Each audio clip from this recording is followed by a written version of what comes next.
todos los asuntos de doctrina moral, fe y práctica. El único árbitro y fuente de toda autoridad es la palabra de Dios escrita de manera divinamente inspirada, inerrante, infalible, suficiente y divinamente preservada y agrupada en 66 libros en canon cerrado.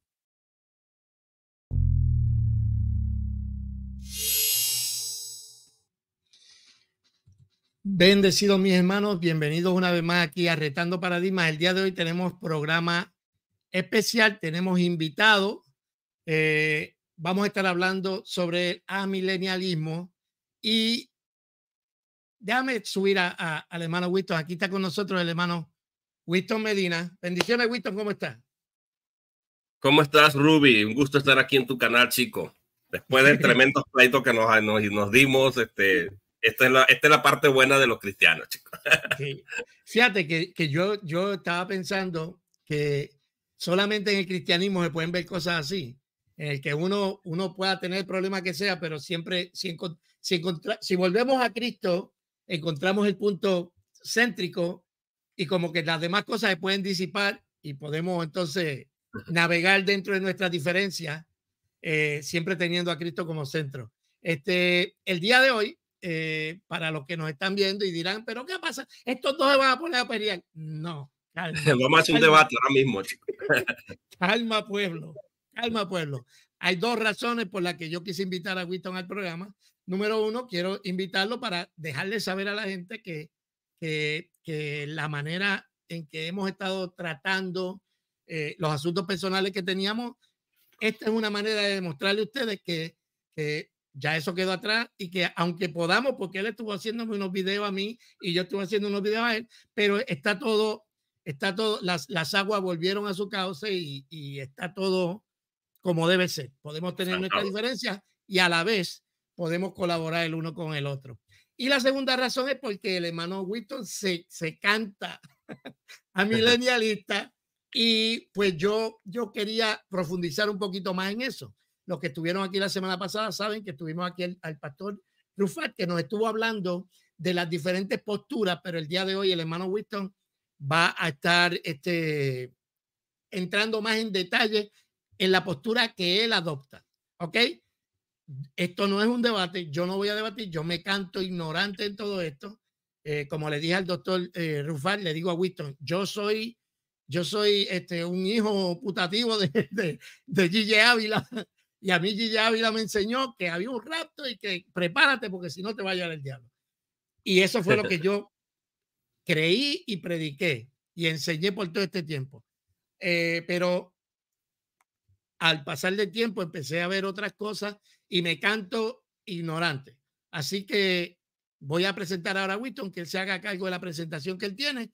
Tenemos las preguntas al final. Recuerde que esto no es, si usted está esperando ver sangre, aquí no va a haber sangre. Aquí va a haber buena información para que usted pueda tomar una postura. ¿Ok? Hermano Winston, adelante. Sí, muchas gracias, Ruby, por la invitación y claro, para mí es todo un gusto poder hablar un poco sobre este tema tan controversial porque esta es una de las escuelas que obviamente van a tener bastante oposición y realmente pienso que hay un principio importante detrás de todo esto, Ruby, y es que tenemos que aprender a escucharnos. Hay que escuchar las razones detrás de lo que creemos y por qué lo creemos. Entonces, yo traje un PowerPoint y claro, a diferencia de muchas otras personas que puedan hacer el contenido un poco cargado y difícil de digerir, pues yo me valgo de mis recursos didácticos como maestro secular que soy, como docente, utilizo la didáctica para tratar de explicarme lo más que pueda.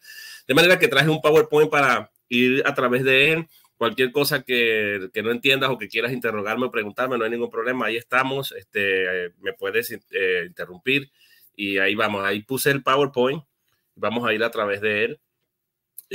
Vamos a hablar sobre el amilenarismo.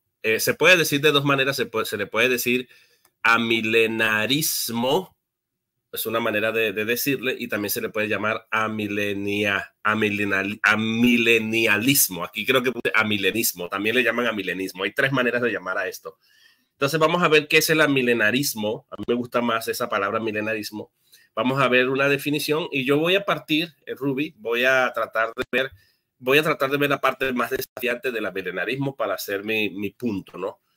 Aunque no voy a lidiar justamente con esas partes muy someramente. Entonces, ¿qué es el amilenialismo? Vamos a comenzar con eso, con la definición. El amilenarismo o amilenialismo, como les dije, es un sistema que, aunque la palabra milenialismo, y eso se lo escuchábamos ya al pastor Rufá, al doctor Rufá, amilenialismo, parece contrario porque la palabra a, o sea, el prefijo implica privativa, implica algo negativo. Entonces pareciera que, los amilenaristas no creen en el milenio. Entonces parece contrario y la gente parece lecturizar o interpretar mal, entender mal el término. Creen que por amilenarismo o amilenialismo nosotros no creemos en el milenio. En realidad, el amilenialismo sí cree en el milenio. El punto es que no es literal, sino que es espiritual, entiende Apocalipsis 20 de manera simbólica. Entonces, prácticamente eso es lo que es el amilenialismo, una interpretación simbólica de Apocalipsis 20. Aparte de que si hay un libro, si tú vas a la crítica textual, si hay un capítulo de la Biblia que tiene múltiples adiciones, sustracciones, ediciones y agregados, justamente son, bueno, ya dije adiciones, es el libro de Apocalipsis. Hay muchas variantes textuales en el libro de Apocalipsis, especialmente el capítulo 20. Entonces, amilenio significaría no milenio literal, pero que estemos en un milenio literal y por lo tanto una de las cosas características del amilenarismo es que es semi-preterista, aunque también se conoce como preterismo parcial. Eso quiere decir que en que algunas profecías, algunos acontecimientos ya se dieron en el año 70 después de Cristo, pero también es semifuturista. Muchas de las cosas están por cumplirse, de manera que nosotros vamos a plantear una tensión entre el ya ocurrió y el todavía no. Más o menos esa es para comenzar. No sé si tienes una pregunta hasta acá. Se está entrecortando un chin. La comunicación se está entrecortando un poquito. Cuando me dijiste lo de preterista parcial, va dentro del amilenialismo, ¿verdad? Es parte de. Sí. O sea, sí. todo va junto. O sea, no se puede ser preterista parcial y ser otra cosa. Amilenial. Es una escuela semipreterista, semifuturista. Ahora, hay varios tipos de amilenaristas también acá. Hay unos amilenaristas que son más futuristas que preteristas y hay unos amilenaristas que son más preteristas que es futurista. Por ejemplo, en el caso del doctor Rufá y yo, él es más preterista que futurista. Yo soy amilenarista, estoy claro con algunas cosas en las que soy preterista, que creo que algunas cosas ya ocurrieron, pero soy también futurista. O sea, yo voy a ver acontecimientos en dos etapas o por decir algo, voy a verlo como que un cumplimiento en cierta medida aquí, pero que se va a cumplir de una manera más global en otro momento en la venida de Cristo. Entonces, ese tipo de cosas hacen una diferencia en el amilenarismo. De hecho, hay amilenaristas que incluso consideran a Israel dentro del programa de Dios y creen que Dios va a restaurar a Israel, pero no comprometen el amilenarismo. Son como una especie de semidispensacionalista hasta cierto punto, en el sentido de que ellos consideran, no, Dios puede tener plan con Israel, pero tiene que venir a conversión en esta tierra, no como el dispensacionalismo, que es que Cristo en su venida va a venir. Y si hay una conversión, tiene que ser antes. Entonces, todas estas cosas se tienen que considerar. Pero esto es más o menos a grosso modo, ¿no? Para poner las cosas un poco en contexto de lo que es el amilenarismo. O sea que hay varias escuelas dentro del amilenarismo. Bueno, y ahí está el posmilenialismo también, que es también amilenial.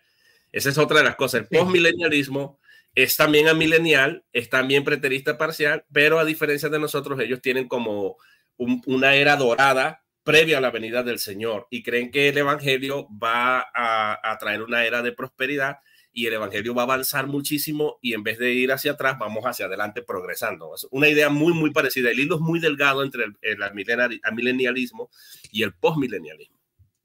Ok, pero cuando hablamos del posmilenialismo, ese que habla del reino ahora, y de ese es el que estamos hablando, el que dice el reino ahora, tenemos que llegar hasta las naciones y tratar de ser los que gobernamos, ese es el que me está hablando. Exacto, es como que la luz de Cristo tiene que expandirse hasta que venga una era dorada en la que se considera la restauración de Israel en ese periodo. Esa es una especie de amilenarismo también. Pero sería algún tipo de como de estos gobiernos teocráticos, o sea, bien, algo parecido a eso. Sí, sí, es como que el evangelio hace que prosperen las naciones, que penetren en diferentes partes, se meten en las universidades, tiene esa idea de prosperidad, pero por causa del evangelio. Entonces el reino es prácticamente la proclamación del evangelio. A medida donde se mete el evangelio hay luz, hay cada vez más luz, y entonces hasta que llega un momento en que hay mucha más luz y se envuelven los políticos y todo, y hay una era dorada, ya antes de que Cristo regrese. Ok, te hago una pregunta antes que continúe. Y ese es el milenio de ellos. El milenio de ellos es el alcance de todo. Esa era dorada es el milenio de ellos, pero eso se llama postmilenio. Ok. Pero bueno. Te pregunto, he notado que muchos reformados son amilenialistas. ¿Hay alguna relación entre el amilenialismo y el ser reformado? Porque con muy pocas excepciones he encontrado que los reformados no sean amilenialistas. ¿Existe alguna conexión ahí? Sí, bueno, contrario a mí, los bautistas no somos amilenaristas generalmente. Yo soy bautista y tengo problema con los bautistas cuando digo soy amilenarista, me satanizan. Pero los reformados son, todos los presbiterianos son amilenaristas. ¿Pero por qué? Bueno, porque es que históricamente, Ruby, siempre han existido dos escuelas históricamente, que es la escuela premilenial histórica y la escuela amilenial. Prácticamente, esas son las dos escuelas que siempre han existido y han coexistido sin ningún problema. Entonces, cuando surge el movimiento de la Reforma y todo eso, el luteranismo es amilenialista, el calvinismo, que es todas las iglesias presbiterianas, son amilenialistas porque no son antihistoria, anticatolicismo, ellos lo que son es antipapas. Entonces, ellos tratan de apegarse a lo que ellos tienen ya, no ven ningún problema, ven el área interpretativa y lo que se oponen es al papado, al clero y a otras cosas. Entonces, prácticamente, incluso los metodistas, aunque no tienen una escatología definida, tienden a ser amilenaristas. Entonces, todos los sistemas generalmente son amilenaristas si están en relación a la historia, si son históricos. Ok. Bueno, pues si quieres continúa y yo te voy preguntando según vaya pasando la cosa. Bueno, entonces vamos aquí a ver un ejemplo de lo que es el milenialismo para que la gente pueda comprender mejor esto. Hagamos una línea de tipo cronológica. El milenarismo puede explicar esquemáticamente así: la primera venida que ocurre con el nacimiento virginal de Cristo. Luego Cristo dura 30 años acá aproximadamente y muere, resucita y asciende al cielo. Esto sería la ascensión de Cristo, resurrección y ascensión de Cristo, unos 30 años después. Luego, la segunda venida de Cristo es lo que nosotros esperamos. El milenarismo no niega la segunda venida de Cristo literal, la venida de Cristo real a la tierra, que va a coincidir con la resurrección de los muertos, la transformación de nuestros cuerpos, como habla Pablo de ese gran misterio en 1 Corintios 15, y el juicio final, por supuesto. Eso va a ocurrir en un momento en el milenarismo. ¿Y qué es el milenio para nosotros? El milenio va, y aquí también va a haber unas pequeñas diferencias, va desde el nacimiento de Cristo hasta la resurrección. Hay algunas personas que van a decir, no, el milenio no comienza desde la venida de Cristo, sino desde la 60, cuando el juicio de Jerusalén, hasta que Cristo venga, porque aparte como que ponen el punto de inicio para el milenio. Porque una vez que Dios cambie su trato con Israel, pues se habrá demostrado que Dios tiene planes con el nuevo Israel, que es la iglesia. Entonces, para que eso ocurra, Dios tiene que quitar del medio de Israel y para que viene el juicio, y a partir de ahí se comienza a poner lo que es la era del milenio. Entonces, pero hay vestigios dentro de las escuelas que creemos que desde la venida de Cristo con su nacimiento, la última, es el milenio, porque hay vestigios tempranos de esa administración del reino, como cuando Cristo echaba fuera demonios y decía que lo acusaron de que echaba fuera demonios por el dedo por Belcebú, y dice que lo hace por el Espíritu de Dios y que él ata al hombre fuerte, y ese hombre fuerte para nosotros es Satanás. Hay gente que se ha atrevido a decir que ese hombre fuerte es Satanás, pero en realidad es una metáfora para referir que el Hijo del Hombre ha venido para atar al hombre fuerte, y hay una conexión allí y vemos esas manifestaciones preliminares de lo que es el milenio, pero que viene a intensificarse a partir del cumplimiento del juicio, que es lo que valida prácticamente que Dios tiene planes con la iglesia y ese gran misterio del cual habla el apóstol Pablo también en la carta a los Efesios, de dos pueblos, Israel y los gentiles. Dios hace un solo pueblo que tienen en común la fe en Cristo. Entonces, este es más o menos el esquema. Entonces, este milenio no es literal, no son 1000 años literales. Hay muchos problemas al entender este milenio, y no queremos ir en contra de los que piensan distinto a nosotros, pero es bastante problemático entender los 1000 años de forma literal, y toda la escatología y la teología alrededor de ese milenio es muy problemático. Yo escribí un artículo sobre 10 problemas en entender que hay un milenio literal. No voy a ir a través de eso hoy acá, pero es mejor entenderlo porque los libros proféticos de la Biblia, cuando hablan números, no tienen la intención de hablar en un sentido literal. Para el Señor son como 1000 años, 1000 años son como un día. Tenemos que de forma literal. Cristo dice que deja esto, deje aquello, deje padre o madre, recibirá 100 veces más. No iba a pensar que eso es literal. Esto está hablando de la ¿cómo le digo? De la grandeza de la recompensa. Entonces, siempre la numerología en la Biblia tiene un código simbólico y espiritual. Entonces, para darte la palabra, lo que se enseña es que en el milenio Cristo reina, pero Cristo reina desde el cielo. Hay que preguntarse, ¿Cristo es rey o no es rey actualmente?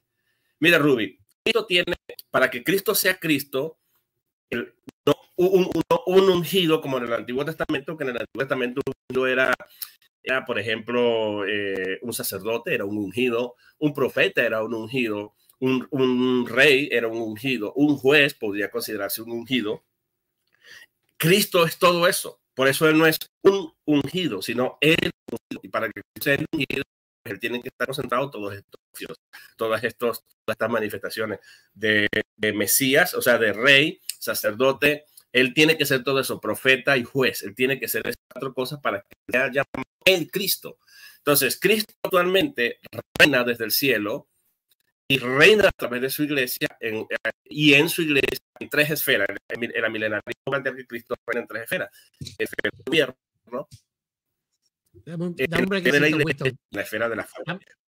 Discúlpame, ¿me puedes repetir esos últimos 10 segundos? Es que está como entrecortándose y quiero que la gente tenga bien ese mensaje. Ya va, espérate, porque a mí me parece que mi hijo debe estar usando el internet. Voy a desconectar el internet a ellos, voy a desconectar el Wi-Fi, porque es que le enseñé a editar videos a mi niño pequeño, está enfiebrado con eso, y si usa Camtasia Studio es muy pesado y es probable que sea eso. Dame un chancecito, mientras tanto saluda a la audiencia aquí, ya vengo para acá. Seguro. Bueno, mi gente, en lo que se resuelve ese asuntito, déjame empezar a ver acá. Vamos a atender los mensajes. Solo espero que sea como el otro varón, que no tiene calificativo todas las falacias que dijo, sino que está a veces diferente, aunque para mí hubiera sido mejor exponiendo postura. Bueno, estamos abiertos a hacer un programa que sea así. No quiero debates, porque los debates no ayudan a nadie. Pero no tengo problema con invitar a 2 personas que tengan una postura distinta el uno del otro y que cada cual pues exponga su posición. Bueno, ya está por aquí, Winston. Déjame. Sí, estaban jugando videos, ¿cómo te digo? Esos juegos que se conectan así de carros que requieren mucho Wi-Fi. Ojalá que sea eso y se normalice. Bueno, da un resumen rapidito de lo último que dijiste y le seguimos. Bueno, nosotros creemos que Cristo reina actualmente. Ves que en 1 Corintios 15 dice que cuando Cristo venga, él viene a entregar su reino a su Padre. Entonces, ¿cómo es que va a entregar un reino al cual no tiene? Entonces, hay gente que tiene a Cristo exiliado sin reino. Cristo está en el cielo, pero Cristo, cuando tú ves Hechos 2, Hechos 3, te das cuenta que Pablo habla de que Dios lo hizo Cristo y que él está sentado a la diestra del Padre y que reina. Y habla de que le dijo el Señor, siéntate a mi diestra hasta que ponga a tus enemigos por estrado de tus pies. Esa misma profecía la cita el apóstol Pablo en 1 Corintios 15, también la cita el autor a los Hebreos, y dice que Cristo viene a entregar el reino a su Padre cuando ponga a sus enemigos por estrado de sus pies. Entonces, esa manera de hablar implica claramente el juicio de Cristo, que es lo que va a poner el fin al reino actual de Cristo. Entonces, Cristo reina en tres esferas, Ruby. La esfera, el gobierno, Cristo reina sobre los gobiernos, Cristo reina sobre la esfera de la iglesia y Cristo reina sobre la esfera de la familia. Eso es lo que enseña el milenarismo técnicamente, porque aún Dios se sirve de los gobiernos. Vemos que el apóstol Pablo dice que ellos son servidores de Dios. Y es interesante que en el griego se le llama diáconos de Dios. Tienen a Dios como objetivo en su servicio. Diáconos de Dios para impartir justicia. Entonces, ¿quién les da esa prerrogativa? ¿Quién le dio la autoridad a Pilato? Tuvo que haber sido Dios para que ellos puedan impartir justicia, aún para juzgar. Dios les tiene que conceder esa autoridad. Entonces, nosotros creemos que esas esferas se dan. El milenio, Dios, el gobierno puede ser muy malo, muy malo, o puede ser muy bueno, pero de alguna manera Dios está en control absoluto de estas tres esferas. Entonces, básicamente eso es lo que estaba diciendo, que es lo primero que abarca lo que es el milenio. También el triunfo del reino espiritual de Dios en medio del mal. Hay un triunfo de este reino espiritual que se va dando a través del pregón del evangelio, de la predicación del evangelio. El evangelio es luz a las naciones, y a medida que se predica el evangelio, pues el mundo es cada vez menos oscuro, o menos hay una luz en medio de la oscuridad, y la iglesia marcha y avanza en medio de todos los tiempos, a pesar incluso del testimonio que a veces se da dentro de la iglesia históricamente. A pesar de eso, hay una explicación por qué la gente sigue convirtiéndose, por qué a pesar del mal testimonio histórico de la iglesia, por qué funciona el evangelio, por qué Dios sigue trayendo a su gente, trayendo a conversión a muchas personas. ¿Por qué? Bueno, es porque el reino de Cristo avanza a pesar de todas estas cosas y Dios lleva a cabo su proyecto. Y finalmente, pero no el menos importante, las promesas dadas a Abraham, a David y a otros en el Antiguo Testamento se van a cumplir en la persona de Cristo y por extensión a su iglesia, porque todo le fue dado a Cristo. Cristo puso todo bajo la iglesia. Entonces, esto es algo que se ve a lo largo del Nuevo Testamento. El apóstol Pablo habla en Gálatas que ese Israel actual es la esclava y que la libre es la Jerusalén, hablando de esta analogía de Sara, Agar y Sara, creo que es. Entonces, esto tiene... Te fuiste. Mucha implicación. Porque se Cristo, de nuevo. El reino de Dios. Espérate, se te entrecortó bastante ahora. Se corta. Déjame un segundito. Sí, se está entrecortando. Déjame darle un segundito en lo que a veces uno... Salgo y entro.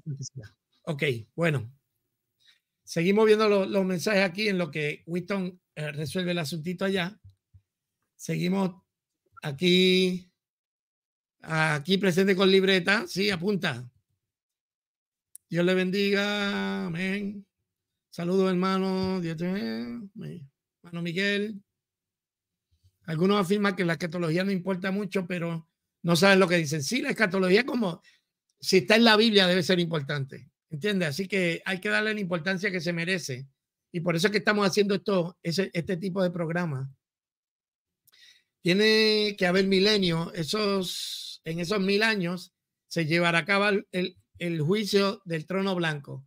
Esa va a ser una buena pregunta para que usted, cuando el hermano Winston termine con la exposición que está haciendo, que usted la pueda hacer. El pastor Winston Medina es pretribulacionista preterista. Te envío un aguacate, Rubio.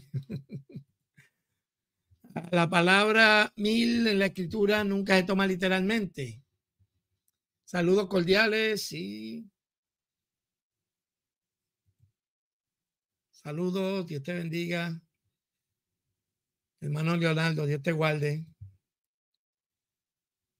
¿Quién es Casanova? ¿Quién? ¿Cómo que me parezco de Melo Casanova? No me diga que el Casanova es católico. Bueno, aquí está Winston de nuevo. Ahora te pusieron de Casanova. Bueno, estamos. Ok, ya presentaste lo que es el milenio. Ahora te pregunto, ¿cómo se justifica, si Cristo está reinando, cómo se justifica la condición en que está la iglesia en países, por ejemplo, como en China, en países musulmanes? ¿Cómo se justifica? Supuestamente Satanás iba a ser amarrado por 1000 años. ¿Cómo se justifica entonces? Déjame ponernos aquí los dos, porque ¿cómo se justifica entonces ¿cómo se justifica la condición? O sea, que lo que la realidad nos está diciendo pareciera como que no está triunfando Cristo, como que Cristo no está reinando. ¿Cómo se justifica eso? Sí, es una pregunta, es uno de los desafíos que tiene el calvinismo, pero el calvinismo, voy a hablar del calvinismo ya acá, estoy bien adicto al calvinismo. Te arranco la camisa. Uno de los desafíos que, no, hay muchos desafíos que tiene el milenarismo, de verdad, pero el punto es que el milenarismo no entiende una atadura en un sentido de que Satanás no siga haciendo su trabajo. A veces malentendemos esto. Esta imagen simbólica, claro, escapa de nuestra comprensión exacta qué es lo que se quiere decir, pero la idea de atar es como que él no puede detener el avance del evangelio en el mundo, en las naciones, pero no quiere decir o sea, que es automático, ¿no? Sino que hasta que Cristo venga, en la venida de Cristo, el evangelio sí sigue penetrando. Yo sé que en Corea, por ejemplo, en algunos países, el evangelio es prohibido, pero ¿tú crees que el evangelio no llega allí? No. ¿Tú crees que hay gente allí que no esté creyendo en Cristo? Hay gente, mira, yo escuchaba el testimonio justamente este domingo que estuve en la iglesia, un coreano que estaba contando cómo los coreanos tienen que memorizar la Biblia en las cárceles de memoria. El Nuevo Testamento, por ejemplo, los Salmos de memoria, y ellos viajan 6 horas escondidos por los montes para congregarse. O sea, Dios tiene su pueblo en todas partes. Entonces, es cierto que es bastante difícil porque hay gente que plantea, bueno, si Satanás está atado, entonces ellos entienden que es una atadura literal. Esto es un lenguaje figurado para decir que Cristo realmente es lo mismo que Cristo hizo. Cuando Cristo vino, el Hijo del Hombre ata al hombre fuerte. Y cuando Cristo ata al hombre fuerte, ¿cómo es que lo ata y se le volvió a soltar? Entonces volvemos al mismo problema. No es que lo ata y está suelto en el sentido en que nosotros lo entendemos como una forma literal, porque Satanás es un espíritu, ¿sí me explico? Entonces no podemos entender si esa atadura es literal, pues la cadena tiene que ser literal, la llave tiene que ser literal y todo eso. Entonces hay que entender que cuando nosotros entendemos, los milenaristas, el pasaje, aunque pueda haber más de una interpretación, lo que entendemos es que el evangelio puede seguir siendo predicado en las naciones. Hay un avance del evangelio a lo largo del milenio. Hay cada vez mucha más luz, independientemente de que en algunos países o en algunos lugares recónditos el evangelio no penetre. El evangelio tiene el poder de llegar de alguna manera a esos lugares y que la gente conozca de Cristo, y eso está ocurriendo. Entonces es cierto que como nación alguien puede oponerse, pero no son todas las naciones. Imagínate el Salmo 2 es clave para entender esto. El Salmo dice: ¿por qué se amotina la gente si los pueblos piensan cosas vanas? Se levantarán los reyes de los pueblos, los reyes de la tierra, y los príncipes consultarán unidos contra Jehová y contra su Cristo, contra su ungido, diciendo: rompamos sus ligaduras y echemos de nosotros sus cuerdas. Eso está hablando eso es una profecía. Salmo 2 dice que el Señor se reirá de ellos y el Señor los turbará con su poder. Está hablando, es una profecía mesiánica, pero el punto es que imagínate lo que nosotros entendemos a un Satanás atado, es que las naciones no pueden todas conspirar para sacar a Cristo del escenario, para acabar con el evangelio, sino que el evangelio sigue llegando a las naciones, e incluso a esas naciones donde está prohibido, el evangelio llega, de alguna manera llega ya. Entonces ese es más o menos el sentido. No puede haber un complot de todas las naciones para impedir el progreso del evangelio. Eso es lo que nosotros y cuando tú lo ves históricamente, el cristianismo piensa que antes de Cristo, piensa todos los avances que ha habido desde Cristo para acá. O sea, el evangelio ha llegado prácticamente a todas partes del mundo. Sí. O sea, de nuevo, yo no adopto la postura todavía. Yo estoy estudiando. Sí, claro. Pero me tiene sentido lo que estás diciendo, porque en realidad cuando tú ves el avance del evangelio de 70 personas, ¿cuántos somos en el mundo? ¿Cuántos hemos sido en el mundo?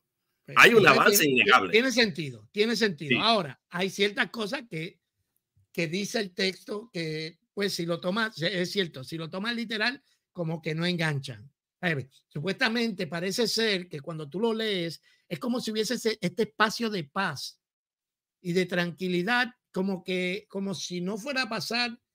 Entonces dice que después más tarde, es como que si no fuese a pasar, no encuentro la palabra, como que es un tiempo de paz, un completo Claro. tiempo de paz, por donde Cristo reina y donde nosotros estamos reinando con Él. Entonces, como estamos reinando con Él, es predicando el Evangelio. Esa es la manera en que estamos reinando. Sí, bueno, de alguna manera es predicando el evangelio y tomando influencia, teniendo influencia, porque el mensaje del evangelio hay influencia. Nadie va a negar que el mensaje del evangelio es la reserva moral en el mundo y las leyes se han ido basando en la Biblia. Cuando tú vas a una corte, la gente tiene que poner la mano sobre la Biblia, aún aquí en Estados Unidos, a pesar de y jurar que uno va a decir la verdad y solamente la verdad. Eso es un progreso del evangelio. Ves que hay una influencia en los gobiernos también. Y hay ese, ¿cómo te digo? Ese sentido de moralidad debido a la predicación del evangelio, porque los cristianos somos los que hemos levantado la voz contra el progresismo, contra el aborto, contra todas estas cosas, y uno influye, o sea, hay una influencia de la iglesia, por eso influyen los gobiernos, y saben los gobiernos que, oye, si nosotros hacemos esto va a ser un boom en contra de la religión, en contra del cristianismo, y ellos de alguna manera eso los detiene, porque saben que es bastante difícil. Ahora, fíjate aquí, Rubén, si uno piensa en términos de atar al diablo, ¿qué sería peor? ¿Atar a Satanás o destruirlo? Bueno, yo para mí, si me dice que es peor es destruirlo. Bueno, en Hebreos 2:14, si mal no me equivoco, ahí dice que cuando Cristo muere, por medio de su muerte, él destruyó al que tenía el imperio de la muerte. Esto es a Satanás. Fíjate que ahí lo ve como alguien destruido. Entonces, si aplicamos la misma lógica, vamos a decir, bueno, si Satanás está destruido, ¿cómo es que anda como león rugente buscando a quien devorar? Bueno, individualmente, o sea, tenemos que entender la operación de Satanás en un sentido colectivo. O sea, el evangelio va a progresar, va a llegar a la gente, pero eso no significa que Satanás nos siga afectando individualmente a los cristianos, porque cuando dice Satanás anda buscando como león rugiente a quien devorar, no necesariamente quiere decir que él lo haga personalmente, porque él tiene sus huestes, tiene su ejército con el que él opera. No necesariamente tiene que entenderse como en un sentido personal que Satanás anda personalmente, porque él no es omnisciente, pero él no es omnipresente para estar en todo lugar. Lo hace por medio de sus instrumentos. Entonces hay que entender bien el lenguaje bíblico. Claro, yo sé que la palabra destruir en el griego también significa dejar inoperante, pero es una aún así lo que implica es que dejarlo como de manos cruzadas, que él no puede hacer absolutamente nada. Es dejarlo inoperante. Imagínate tener una máquina que funcione debido a que tiene gasolina, a que hay electricidad o lo que sea. Si eso no está, bueno, la muerte de Cristo desposea a Satanás de su poder de operar y él queda inoperante. Es lo mismo que estar destruido. Por eso es que los léxicos traducen esa palabra que ha sido destruido. Eso es más fuerte que estar atado. Entonces, ves que hay un lenguaje de triunfo de Cristo para el beneficio de la conversión de millones y millones de personas que se han convertido a lo largo del mundo. Entonces, más o menos esa es la idea, por el sentido. Ok, entonces, ya siguiendo en esta misma línea, tú, de acuerdo al milenialismo, las cosas se van a ir poniendo mejor o peor. Porque por lo que la experiencia nos está diciendo es que, por ejemplo, yo no sé cómo tú te sientes en Estados Unidos, pero en Estados Unidos estamos a ley de dos elecciones para perder la libertad que tenemos. Digo, por lo menos esa es la manera en que yo lo percibo. Sí. Entonces, estamos viendo que ahora se están pasando a decaer todos los aspectos morales que fueron fundamentados en esas mismas verdades bíblicas. Y lo que yo veo es que el mundo va de mal en peor.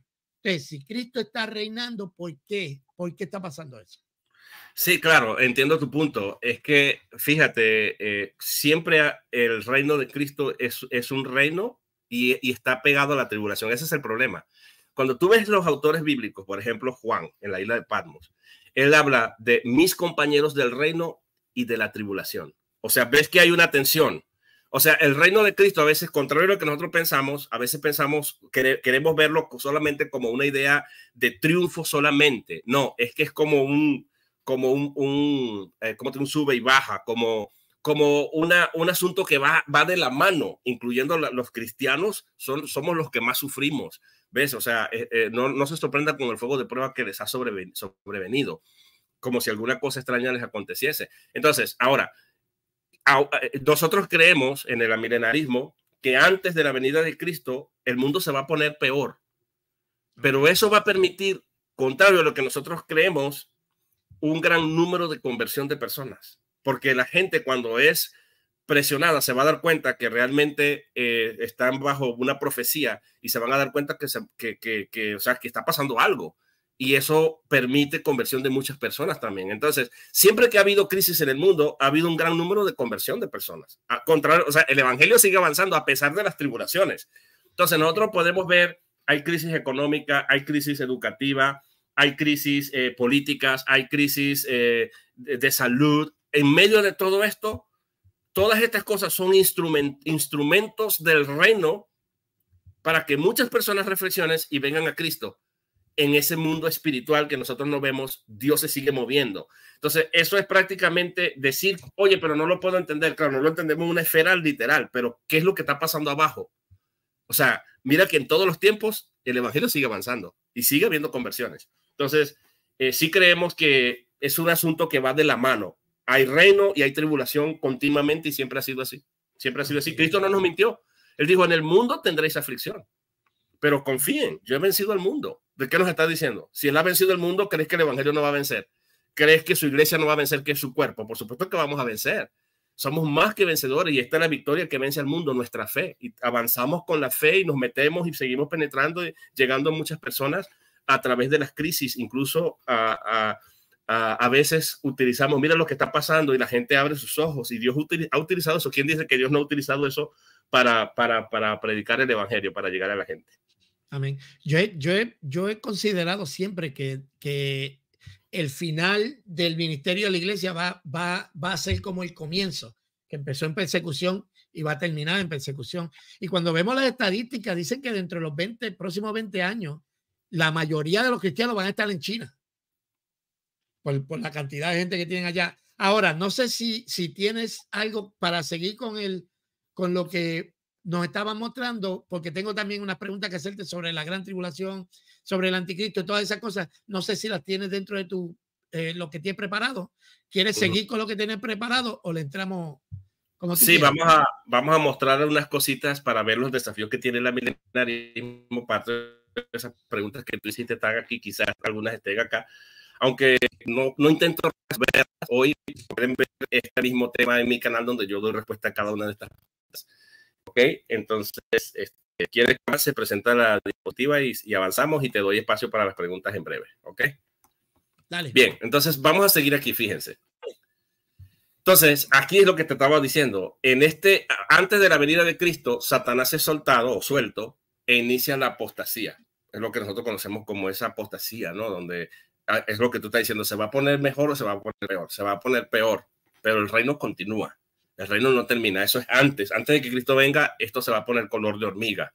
Pero a pesar de todo, eso es una señal de que Cristo está cerca y justamente el evangelio seguirá avanzando.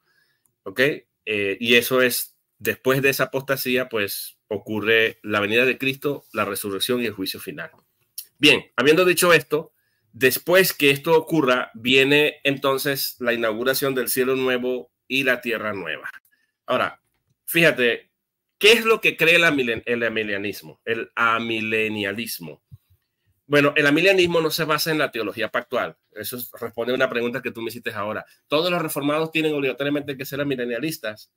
Bueno, la teología reformada sí, porque ellos no redefinieron. Ellos lo que hicieron fue pegarse a esa escatología histórica, pero no atiende a que sea pactual. No es una teología pactual, para aclarar ese punto. Porque los presbiterianos, los reformados sí son pactuales y los católicos también. El amilenialismo ve la Biblia como una unidad sin contradicciones. O sea que ellos van a armonizar el Antiguo Testamento con el Nuevo Testamento y le van a encontrar sentido. El Nuevo Testamento explica el Antiguo y bueno, ya sabemos eso. El amilenarismo cree que el Apocalipsis dice simbólicamente lo que el Nuevo Testamento dice claramente. Eso va a ser algo muy importante y recurrente. El amilenarismo va a agarrar el Antiguo Testamento y especialmente el Nuevo Testamento y lo va a comparar con Apocalipsis, y hay un paralelismo perfecto, especialmente Mateo 24 con Apocalipsis. Y aquí tengo que hacer una salvedad. Los amilenaristas tienden a ver Apocalipsis como un libro que se escribió antes de la semana 70. Eso va a responder a tu pregunta de la gran tribulación probablemente. Antes de la semana 70, y hay muy buenas evidencias académicas e históricas que demuestran esto. Y eso es algo que es también muy distintivo del postmilenialismo y también del amilenialismo. Al milenio se entra a través de una primera resurrección que nosotros llamamos regeneración. La regeneración es como una especie de una primera resurrección. Y porque Cristo dice que, fíjate que el mensaje de Cristo recurrente es: el reino de los cielos se ha acercado. Y ya cuando se iba a ir dice: vayan y prediquen el evangelio del reino, le dijo a ellos, a los discípulos. Satanás ya fue atado por Cristo, y esto es en cumplimiento de una profecía de Génesis 3:15 en la cruz del Calvario. Y la iglesia reina y prospera en medio del mal, en medio de la oscuridad. Mateo 13:39. Cree que el anticristo se manifestará poco antes del fin, cuando Cristo regrese, que es lo que estábamos hablando del tiempo de la apostasía, cuando esto se ponga color de hormiga. Y cree que el regreso de Cristo tendrá dos propósitos. Me comí la S ahí. Primero, juzgar a los impíos. Y número dos, entrar al cielo y a la tierra nueva, o sea, entrar al nuevo estado de gloria. Entonces, básicamente eso es, en pocas palabras, un resumen de lo que es el amilenialismo. Ahora, hay unas críticas al amilenialismo, Ruby, que me gustaría, o sea, y que legítimamente la gente podría plantearse, ¿no? Y trato de hacerlo lo más didáctico posible para que la gente pueda entender.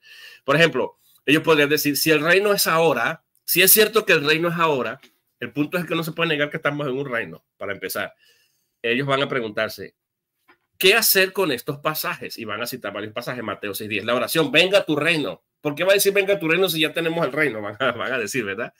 Pero si tú analizas el Padre Nuestro con mucho cuidado, te vas a dar cuenta que cuando dice venga tu reino, es dentro de una oración personal a Dios Padre, porque dice Padre Nuestro. Nosotros sabemos que Cristo no es el Padre, y el reino milenial es Cristo reinando. Entonces ya aquí tenemos una diferencia que no va a encajar en quién es el sujeto que reina. Aquí es el Padre: venga tu reino, se está pidiendo que venga tu reino, y es un sentido de Dios Padre como Señor de nosotros, como el Rey de nosotros, que controle nuestras vidas de alguna manera. Eso, y bueno, Hechos 1:6, Apocalipsis 5:10, ahora mismo no, y reinaremos, porque en Apocalipsis dice que reinaremos con él. Eso con tu sangre nos ha redimido, todo eso. Pero bueno, eso yo no voy a lidiar con eso, pero es un desafío que tiene el milenarismo. ¿Qué del verbo reinar en tiempo futuro? Porque Apocalipsis 5 dice que reinaremos con él. Entonces, esos son desafíos que tiene el milenarismo, pero sí tenemos respuesta para eso. Otro desafío que tenemos es: si Satanás ya está atado, ¿cómo es que anda alrededor buscando a quien devorar? Nosotros tenemos una respuesta. En 1 Pedro 5:10 decimos que Satanás no necesariamente tiene que andar merodeando o alrededor buscando a quien devorar, porque él no es omnipresente. Hay que hacer un análisis más profundo. Él puede hacerlo a través de sus huestes de maldad. Entonces, esa es una respuesta que haríamos. ¿Qué haríamos nosotros? ¿Qué daríamos nosotros? ¿Por qué tanta maldad? Se preguntarían. ¿Está Satanás acá? Que es una de las preguntas que tú hacías acá. La otra es: si el reino es ahora, ¿cuándo ocurrirán las bodas del Cordero? Esa es una pregunta muy recurrente.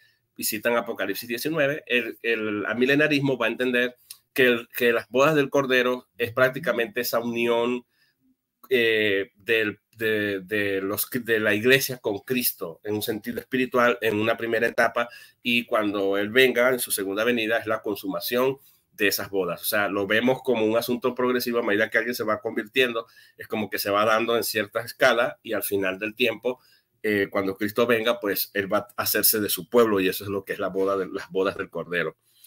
Y por eso dice: ¿acaso no está eso en Apocalipsis 19? Preguntan, ¿no? Son desafíos que tenemos los amilenaristas, pero tenemos respuesta. Si el reino es ahora, ¿cuándo será la restauración de todo Israel? Entonces van a citar Romanos 11:24, que dice todo Israel será salvo, y van a citar Hechos 1:6, donde dice cuando restaurarás el reino de Israel en este tiempo. No les toca a ustedes saber las sazones y los tiempos, dice Cristo. Entonces tratan de citar esto, pero nosotros entendemos que la restauración de Israel, de todo Israel, hay toda una explicación. Todo Israel es la iglesia, y o sea, el nuevo Israel es la iglesia, que está compuesto por gentiles y por judíos que se van convirtiendo, tienen en común la fe, y lo que está diciendo el texto no necesariamente es: y luego todo Israel será salvo, sino de esta manera todo Israel será salvo en Romanos 11:24. ¿Y de qué manera es? Bueno, a través de la fe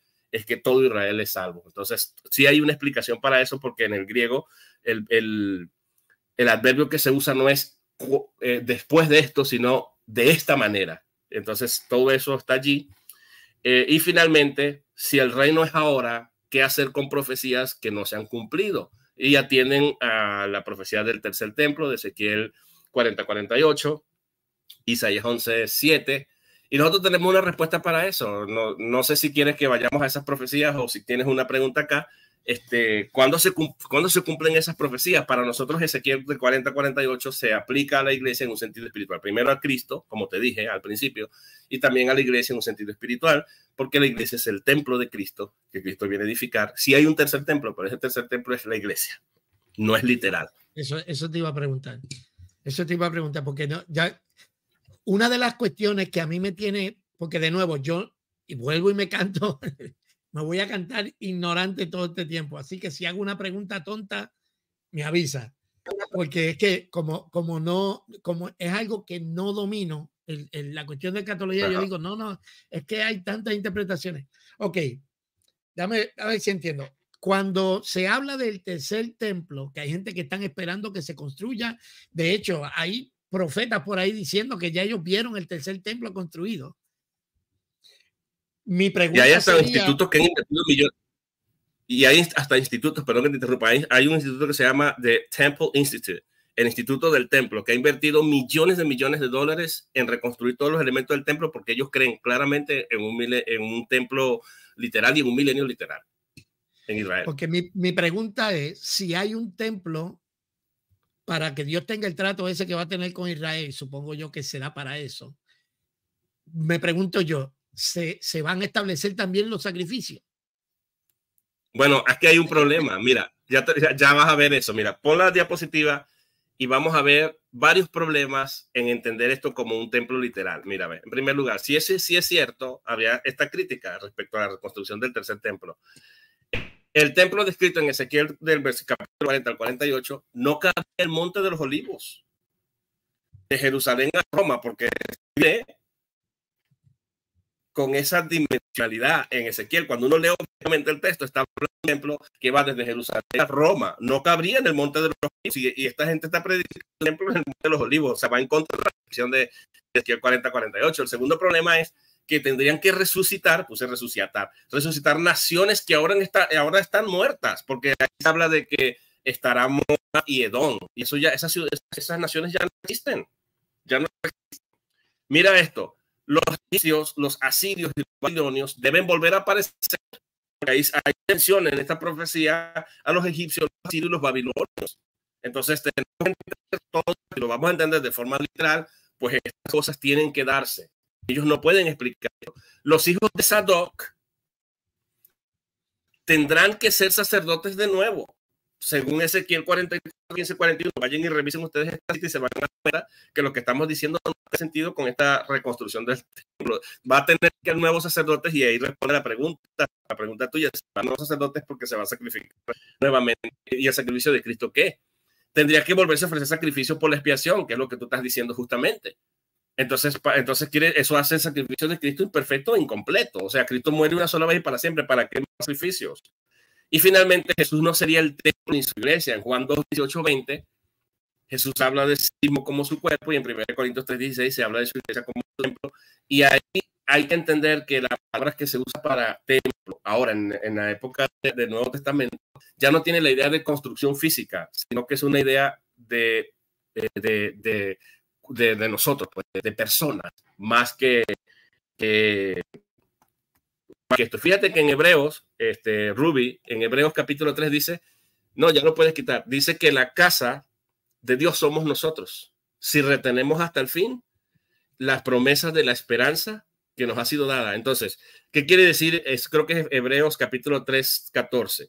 ¿Qué quiere decir? Que para ellos dice, está haciendo una analogía y está diciendo que Moisés fue fiel a la casa de Dios, pero él era fiel, pero él no era el dueño de la casa. El hijo es el dueño de la casa y está hablando del tabernáculo, y va a decir, esa casa somos nosotros. es el templo, ¿ves? Somos nosotros y hay una condición, dice, si retenemos, esta es la perseverancia de los santos, si retenemos hasta el final la esperanza, las promesas de la esperanza de gloria que nos ha sido dada. Entonces, hay una condición que se tiene que cumplir que garantiza que somos, que prueba que realmente somos de la casa de Dios. Ok. Así que vayan preparando sus preguntas. Ya mismo voy a darle oportunidad para que ustedes puedan preguntar y que Winston pueda atender la pregunta. Entonces ya tenemos lo del tercer templo, ya está resuelto. Ya digo, por lo menos para el que no está de acuerdo con esto, no va a estar resuelto nunca. Pero por lo menos ya tú diste la explicación sobre precisamente eso que estaba hablando. Ahora, te pregunto, quizás ya está dentro de tu presentación, pero te pregunto aquí yo, ¿qué pito toca el anticristo? La gran tribulación, ¿se cumplió ya? ¿No se cumplió? ¿Está por cumplirse? ¿Son 7 años? ¿Son 3 años? ¿Qué onda con eso? Sí, bueno, vamos a presentar la diapositiva aquí. ¿La tienes ahí? Sí. Vamos a avanzar aquí la diapositiva. Ya esto lo habíamos visto. Pam, pam, pam, pam, pam. Ok, ya esto también lo habíamos visto. Vamos aquí a este punto. Mira, la peor caricatura, que es el peor chantaje, además neutralizante, milenialista, que te volverá nacional, es algo chistoso que yo puse acá, que cree lo siguiente: si eres amilenialista, eres post-tribulacionista. Y eso significa que vas a conocer al anticristo, entonces no tienes esperanza y no eres más que un miserable falso cristiano, porque tú estás predicando que vas a conocer al anticristo. Esta es una gran caricatura que se hace, ¿no? Ok, respondiendo a tu pregunta, Ruby, en el amilenialismo, nosotros entendemos que la gran tribulación ya se dio y hay testimonio histórico que lo prueba. Eusebio de Cesarea es uno de los que más habla de la gran tribulación predicha por Cristo en Mateo 24, que se dio en el año 70, cuando el pueblo de Israel y los cristianos ya convertidos, muchos de ellos tuvieron que huir al valle de Pella para protegerse según lo que Cristo le había profetizado. Y el mismo Flavio Josefo habla de este testimonio. Y hay hasta testimonios por ahí un poco místicos que se recogen en estos primeros siglos de lo que ellos vieron. Entonces, el milenarista va a entender que esta es la venida de Cristo en juicio, porque un juicio no cae fortuitamente como producto del accidente. Cristo lo había profetizado. Y se utiliza el mismo lenguaje que se utiliza en el Antiguo Testamento, donde Dios decía que iba a venir para juzgar a su pueblo. Y usa el mismo lenguaje: el sol se convertirá en sangre y la luna, el sol no dará su resplandor y la luna se convertirá en sangre, algo así es, ¿verdad? Entonces, esa profecía Cristo la utiliza en Mateo 24 del Antiguo Testamento y se la aplica al pueblo de Israel. Y eso ocurre en el año 70. Entonces, la milenarista va a entender, por lo menos en mi postura, yo creo que la gran tribulación descrita en Mateo 24 y en Apocalipsis ya se cumplió. Sin embargo, en mi cosmovisión, yo creo que esto va a repetirse cuando el anticristo se manifieste en un sentido más global, porque esto es como una tribulación local que tenía que ver con el inicio del milenio, como te estaba diciendo, en el año 70. El cumplimiento de esto demostraría que Dios ya terminó con Israel y comienza con el nuevo Israel. Tiene a sus gente reservada de Israel, como dice el apóstol Pablo, y ahora abre la posibilidad de la predicación del evangelio, integra a los gentiles en el olivo, como dice la Biblia, y ese es el reino del Cristo que se está dando.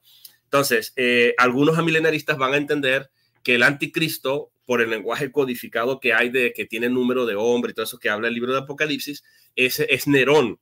Entonces van a ver al anticristo como el mismo Nerón en esos años que por supuesto era un emperador bastante malo, y Juan tiene que escribir de forma codificada. De hecho, hay hasta variante que dice que era 626, porque iba cambiando según el emperador, después 666, iba cambiando la numerología hasta que cuando Juan termina era el 666, y en este caso era Nerón. Entonces, pero ya se hablaba, hay vestigios de que ya se hablaba de que ese número de hombre se refería al emperador romano. Entonces lo aplican a él en cuanto a debido a la persecución malvada que se hizo a los cristianos en esa época.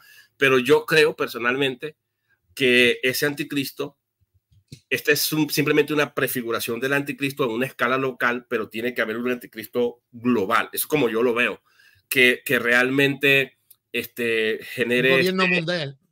Sí, para que para que todas las naciones estén involucradas en este problema. Entonces yo veo que lo que pasa localmente va a pasar también globalmente, porque hay muchas otras profecías que tienen que cumplirse, que tienen que darse. Es como yo lo veo en dos etapas, una a baja escala y una a escala mayor. Y es como yo puedo armonizar esto. ¿Por qué yo digo que sí se cumplió? Porque en Mateo 24 hay un lenguaje de urgencia cuando dice, no pasará esta generación sin que todas estas cosas acontezcan. Entonces tú te dices, o Cristo nos mintió, o tenemos que reinterpretar eso como han hecho los premileniales y van a tener que decir, no, cuando dice esta generación se refiere al Israel futuro, estos son simplemente la representación de ellos, pero porque Cristo les va a hablar a ellos y está haciendo unas sentencias contra ellos, Mateo, y no podemos desconectar Mateo 24 de Mateo 23. ¿Te acuerdas de ese texto que discutimos tú y yo sobre el tema de ¿cómo es que dice? Jerusalén, que matas a los profetas y a los que te son apedreados. Esa profecía habla del juicio de Cristo sobre Israel y eso lo conecta Cristo con Mateo 24, es la visita de Cristo en juicio, pero no quiere decir que es la venida de Cristo en gloria cuando Él venga a poner fin a un caos que el enemigo a escala mayor ha producido, y eso es como yo lo entiendo. Entonces, okay. No sé si entonces en eso tú tienes una pequeña diferencia con el doctor Rufat, ¿verdad? Sí, porque él es preterista, no. Parcial, pero como te dije, él es más preterista que futurista, pero yo lo veo en dos escalas. Yo veo una parte cumplida y una parte por cumplir. Yo soy de los amilenaristas que tienen una tensión entre el ya fue, pero todavía no. Porque es que tú ves en Mateo 24, el problema con los preteristas es que agarran esas porciones con ese sentido de urgencia que dice no pasará esta generación, pero cuando tú lees el texto un poco más amplio te vas a dar cuenta que hay vestigios de como que hay algo mayor que tiene que ver con algo futuro y que no atiende. Es cierto que hay una profecía que se va a dar inmediatamente, que Eusebio de Cesarea la ve como la gran tribulación cuando huyen al valle de Peria, pero también se pueden ver vestigios de que hay algo a escala mayor que va a ocurrir en el futuro. Eso te iba a preguntar porque el texto en Mateo 24 dice, e inmediatamente después de la tribulación de aquellos días, verán la señal del Hijo del Hombre. ¿Esta señal del Hijo del Hombre ya pasó, no ha pasado? ¿Qué onda? Sí, ese es el punto. El preterismo el preterismo total va a decir que la señal del Hijo del Hombre es el juicio que cayó sobre Jerusalén, sobre Jerusalén, la ciudad de Jerusalén. Eso lo va a recoger Gentry. Gentry es un postmilenial, pero también los amilenaristas van a estar de acuerdo con él en ese punto. Yo creo que esa señal del Hijo del Hombre sí tiene que ver con ese juicio a escala menor, pero también tiene que ver con la venida visible de Cristo, porque Cristo no se ha manifestado visiblemente. Sí, porque también dice que va a recogerlo.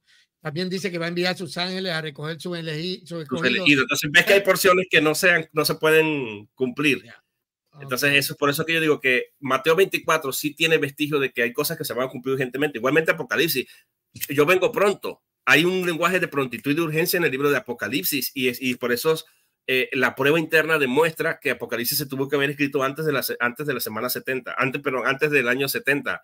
Y estaba apuntando hacia eso y estaba hablando específicamente y contextualmente de lo que estaba aconteciendo con la persecución romana a los cristianos. Entonces, siendo Juan víctima de ese sistema que había sido exiliado en la isla de Patmos. Entonces, yo veo un cumplimiento doble, menor escala a mayor escala. Okay. ¿Ves? Es como yo lo puedo armonizar ese texto. Sí, para que tenga sentido, porque si Jesús dijo en esta generación, ¿en qué quedamos? Sí, exacto. Entonces, ¿dónde tú descartas por completo el rapto secreto? Ah, sí, absolutamente. El milenarismo. La venida de Cristo es la venida de Cristo y se acabó. Sí, todos los sistemas vamos a creer en el rapto. Eso, aunque no le llamemos rapto, realmente la palabra técnica es arrebatamiento, porque rapto tiene una idea más de secuestro, de robo y esas cosas, ¿no? Pero nosotros todos vamos a creer en el rapto. Vamos a llamarlo así por razones que son es más conocido así, para que sea más fácil. La diferencia es cómo lo vamos a ver. Por ejemplo, solamente los únicos que ven un rapto secreto son los dispensacionales. Ni siquiera el premilenarismo histórico, porque el premilenarismo histórico lo que dice que Cristo va a venir, se va a llevar la iglesia va a ir a recogerlo a él, o sea, la iglesia se va a encontrar con él, pero van a volver a regresar aquí a la tierra. O sea, es como darle una bienvenida al Señor. Es la cosa, sí. Pero siguen acá. Y luego, o sea, como que es arrebatada, cae un juicio y después Cristo regresa aquí y aquí instaura su reino, porque ellos creen en el reino milenial. El milenarista cree que Cristo va a venir y cuando venga, pues sí va a ocurrir un arrebatamiento. Nosotros sí creemos en el arrebatamiento. Y ahí cuando Cristo venga, porque bíblicamente, cuando yo veo los textos, especialmente los textos que buscan de prueba, las personas estas que creen en el rapto secreto, es que no me tiene sentido que después viene un milenio literal, ¿no? Hay un problema muy grande. Y entonces, más que la gente va a morir en el milenio. Sí, no, una locura. Entonces yo no, como te dije, yo he leído el libro Apocalipsis, ponle 4 o 5 veces, y cada vez que la leo, tengo una interpretación distinta. Entonces, tengo que empezar a leerlo de una manera más, no sé, tendría que leer otra literatura que me ayude a poderlo entender mejor, porque de verdad que cada vez que por eso es como que he descartado el tema un poco, porque todo el mundo tiene, te pregunto, las 70 semanas se cumplieron. Claro, es que las 70 semanas es el cumplimiento perfecto de lo que ocurre en la semana 70, en el año 70, exactamente ahí.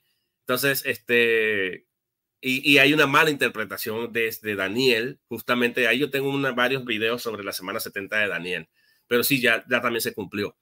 Sí, si me puede hacer llegar una lista de los videos, yo los pongo en la descripción de este video para que las personas que quieran ir a ver puedan verlo ahí. Bueno, algo más para seguir. Sí, aquí tenemos. Es interesante, la gente está ya en los comentarios. Echando candela. Vamos a ver, seguimos aquí. Yo te voy a decir algo, Ruby. Mira, ahora voy a explicar por qué yo soy milenarista. Voy a explicar las razones que me convencieron a mí del milenarismo. El argumento más poderoso, más fuerte que un milenarista podría usar para demostrar que el milenarismo es cierto es, bueno, aparte, yo voy a saltar para allá a defender el milenarismo y escatología en defensa del milenarismo. Es esto, fíjate. Es este paradigma de los 2 siglos. Ves aquí que dice este siglo y el venidero. Y ves todas estas citas bíblicas que tú ves aquí a la derecha y a la izquierda. Todos estos textos abrumadores, me doy cuenta que el lenguaje de Cristo y el lenguaje de Pablo, el lenguaje de Juan el Bautista, el lenguaje de los autores sagrados, es que hablan de un siglo pasado o este siglo, en la época que nosotros estamos usando la palabra eonos para referirse a la edad, a la época, al periodo, a este tiempo, a este siglo, y versus el siglo venidero. Entonces, si hay un milenio, la pregunta que yo siempre me hago es, ¿dónde lo vamos a meter ese milenio? Si tú abres, por ejemplo, estos pasajes acá, Cristo va a decir, Mateo 12:32, sin mal no es cuando Cristo habla de la blasfemia contra el Espíritu Santo. Dice que el que comete esa blasfemia no tiene perdón ni en este siglo ni en el venidero. Ahora, cuando Cristo habla del siglo venidero, recuerda la pregunta que le hacen a Cristo de que qué pasaría si alguien se casa con una mujer y muere y luego el hermano se casa con ella y así sucesivamente, que pasan como 4 hermanos, si mal no recuerdo, y al final Cristo les dice, ustedes yerran porque desconocen las escrituras, y ahí Cristo les va a decir a ellos que en el venidero, en la resurrección, las cosas no serán, sino que todos seremos como él, no habrá casamiento, y es el siglo venidero. Entonces, cuando tú lees todos los versículos de evidencia que yo tengo acá, te vas a dar cuenta que Cristo no creía en 3 edades. El premilenialismo, ya sea histórico o dispensacional, plantea que Cristo va a venir a reinar en este mundo, pero no hay posibilidad de encajar este milenio. Este milenio es un nuevo siglo, que verlo en medio de estos 2 siglos, pero no le vamos a encontrar sentido a todos estos versículos que están acá. Entonces, no hay espacio en un intermedio, no hay espacio. Dame un segundito porque se me está entrecortando. Perdón, ¿me escucha? Sí, dame un segundito. No sé si es cuando ponemos la otra pantalla o si es. Dale, adelante. Ok, quitarte la diapositiva. O sea, la quité de la pantalla, pero siento como que como que fluye mejor la conversación cuando estamos tú y yo. No sé por qué será. Bueno, el punto es que hay todos esos versículos de prueba demuestran, Ruby, que efectivamente hay dos siglos nada más, este siglo y el siglo venidero. Ahora, a la luz, cuando tú ves todos estos pasajes, vamos a buscar la línea intermedia. ¿Qué es lo que marca el comienzo del otro siglo, del siglo venidero? ¿Qué es lo que marca? Y hay 6 cosas. Eso lo he estudiado yo cuando voy a todos estos textos bíblicos. Encuentro 6 cosas que son como la línea delimitante entre este siglo y el venidero. Y cuando tú ves estas cosas, no hay cabida para un reino milenial. Y esto es lo que me convenció a mí del milenarismo. Y te lo voy a mostrar ahora. Vamos a tratar de poner la diapositiva para mostrarte cuáles son esas 6 cosas. ¿Cuáles son esas 6 cosas? Voy a tratar de aquí. A ver, mira, aquí tenemos, en primer lugar, mira la línea de demarcación, lo que demarca este siglo y abre o inaugura el próximo siglo. Número 1, la resurrección de todos los humanos. Y tú puedes ver eso en el Antiguo Testamento en Daniel 12:2, en Juan 5:28, en Hechos 24:15. El segundo punto, que esto ocurre en el mismo día, el juicio de todos los humanos, Mateo 25, segunda de Tesalonicenses 1:6, que sería interesante que lo leyéramos, y segunda de Pedro 3:7 en adelante. La destrucción del mundo en fuego, en segunda de Pedro 3:10-13. No hay cabida, esto ocurre en la venida del Señor, no hay cabida para un milenio. La renovación del mundo, segunda de Pedro 3:10-13 y Romanos 8 del 18 al 23. Y quinto, victoria final sobre el pecado, Romanos 8, 18, 23. Y finalmente, pero no menos importante, victoria final sobre la muerte, que cuando Cristo venga, que entregue el reino, su reino se lo entrega a su Padre, vencerá el último enemigo, que es la muerte. Porque los cristianos seguimos muriendo, pero le dirá Cristo a la muerte, ¿dónde está muerte tu victoria? Y se cumplirá la palabra, sorbida es la muerte en victoria. Entonces, esto no se ha cumplido y se va a cumplir en la venida de Cristo, y ese sería el último enemigo en ser vencido, y eso tiene que ocurrir en la venida de Cristo.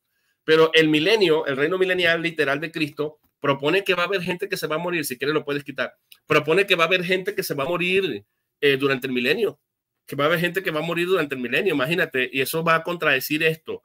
Entonces, cuando yo voy no sé si es difícil, aquí lo estamos lanzando como un resumen, pero ahí están las evidencias. Ustedes pueden agarrar esta lámina, ver todos los textos y se van a dar cuenta que hay un siglo y otro siglo. ¿Y dónde me van a meter estas 6 cosas? Estas 6 cosas ocurren a la misma vez y lo vamos a demostrar. Vamos a leer 2 pasajes, por lo menos, pero antes, no sé si quieras decir algo. Vamos a leer. No, adelante. Dice Pedro, segunda de Pedro, capítulo 3, versículo 10. Pero el día del Señor vendrá como ladrón en la noche, que aquí es donde se agarran para el rapto secreto, ¿verdad? El ladrón en la noche. En el cual, fíjate, o sea, en el cual es una referencia al día del Señor, en el cual, o sea, la venida del Señor, en el cual los cielos pasarán con grandes estruendo y los elementos ardiendo serán deshechos y la tierra y las obras que en ella hay serán quemadas. Entonces, ¿cómo es que viene un milenio si Pedro está diciendo que cuando Cristo venga, las cosas, la tierra y las obras que en ellas hay serán quemadas y los elementos ardiendo serán deshechos? No va a tener sentido. O sea, tendrán que entonces decir que no va a ocurrir ese día, sino que Cristo viene, va a instaurar su reino por 1000 años y después de 1000 años tendrá que irse y volver a venir para que el día del Señor venga y vuelva y entonces acabe y destruya todo. No tiene sentido. ¿Sí me explico? Este texto es problemático para el premilenialismo. ¿Sí me explico? Mira lo que, y no se queda allí, mira lo que dice el versículo 11, puesto que todas estas cosas han de ser deshechas, viene la invitación a los cristianos, mira, ¿cómo no debéis vosotros andar en santa y piadosa manera de vivir? Bueno, yo voy a vivir santa y piadosamente en el milenio, porque esto es después del milenio, ¿entiendes? Si lo entendemos así, esperando y apresurándoos para la venida de Dios. O sea, fíjate que aquí hay unos participios que están ligados al verbo principal, puesto que todas estas cosas han de ser deshechas. Aquí viene el verbo principal. ¿Cómo no debéis? O sea, debéis andar.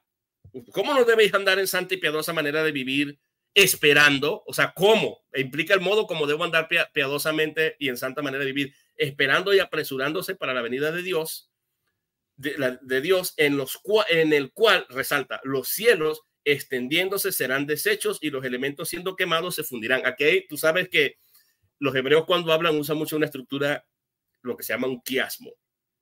Y aquí vemos que ya había hablado de eso, de que los elementos, y Pedro vuelve a repetir los mismos elementos acá, al animar a los cristianos a apresurarse, a vivir santamente, que lo debemos hacer viviendo, entendiendo, teniendo en mente que Cristo cuando venga, no va a venir con besitos al aire, viene tirando juicio. Sí. ¿Ves lo que está diciendo el pasaje?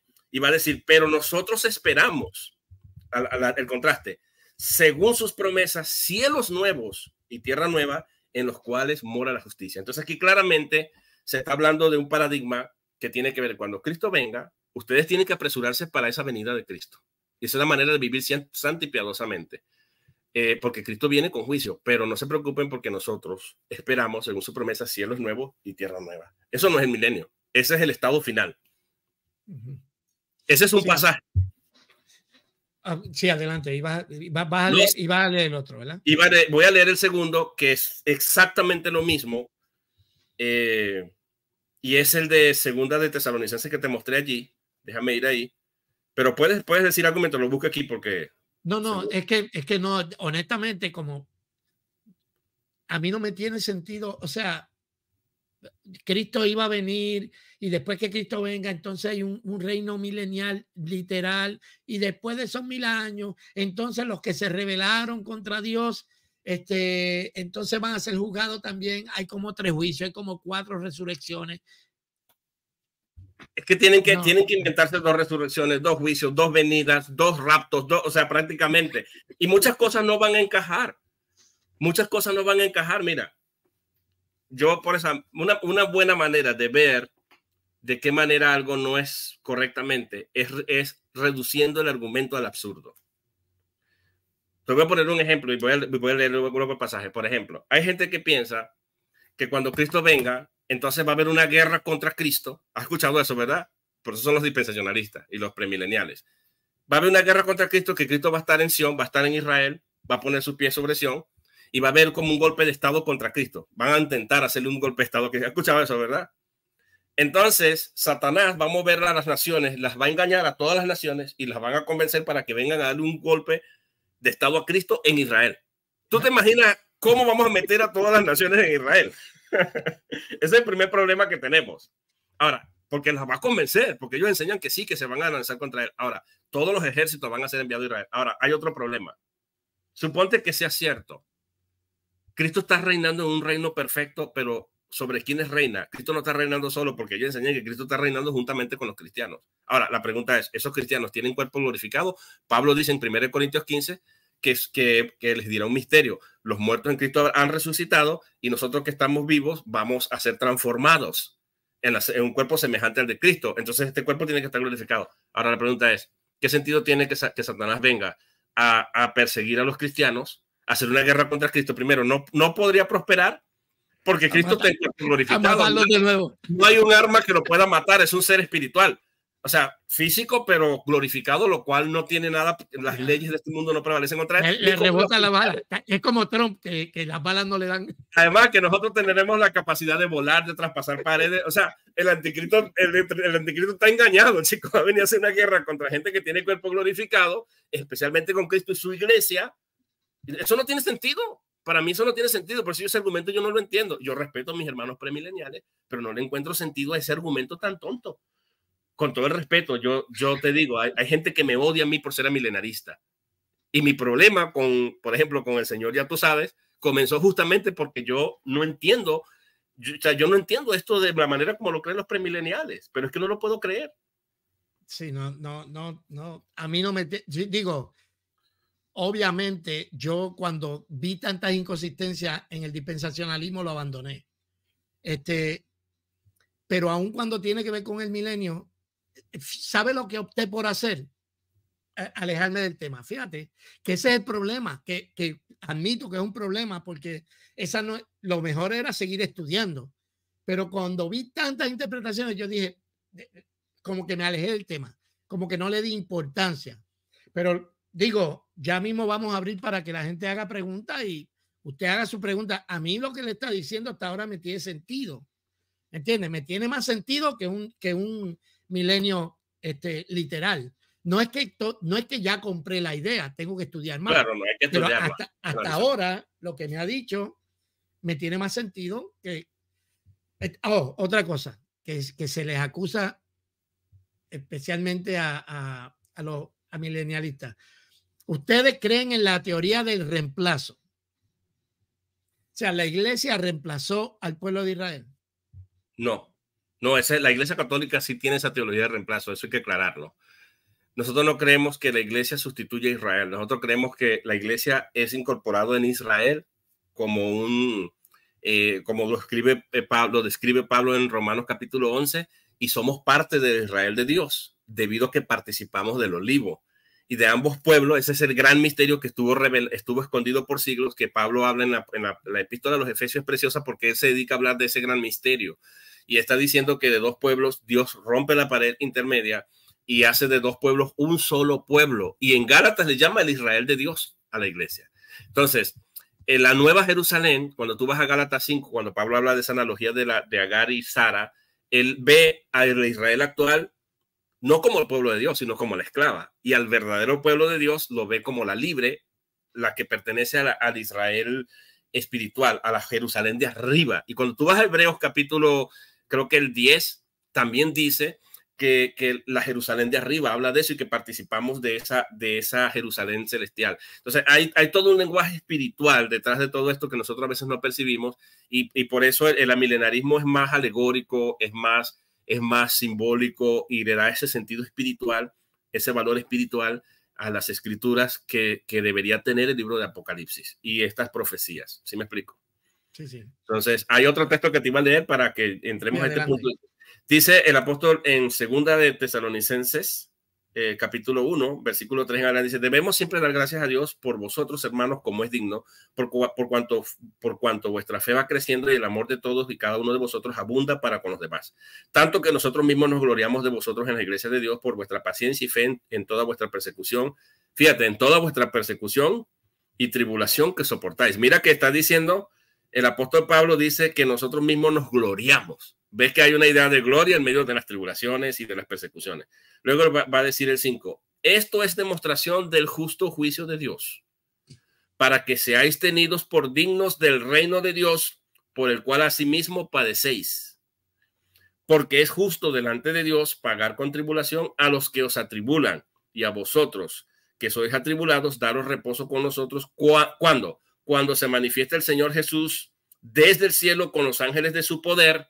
¿Sabes cómo se va a manifestar? Atención, oído aquí, cuando se manifiesta el Señor, no va a venir a estar un reino milenial. Cuando se manifiesta el Señor de vosotros, dice, desde el cielo con los ángeles de su poder en llama de fuego, para dar retribución a los que no conocieron a Dios ni obedecen al evangelio de nuestro Señor Jesucristo, los cuales sufrirán pena de eterna perdición, excluidos de la presencia del Señor y de la gloria de su poder, cuando venga en aquel día para ser glorificado en sus santos y ser admirado en todos los que creyeron, por cuanto nuestro testimonio ha sido creído entre vosotros. Por lo cual, o sea, debido a todo esto que le estoy diciendo, oramos asimismo siempre por vosotros, para que nuestro Dios os tenga por dignos de su llamamiento y cumpla todo propósito de bondad y toda obra de fe con su poder, para que el nombre de nuestro Señor Jesucristo sea glorificado en vosotros y vosotros en él, por la gracia de nuestro Dios y del Señor Jesucristo. Entonces, este pasaje es otro de los pasajes que a mí me convenció. Cuando Cristo venga, él no viene a instalar ningún reino milenial. Eso es, o sea, hay que agarrar Apocalipsis 20 y torcer media Biblia, más de media Biblia con Apocalipsis 20, a pesar de todas las variantes que hay.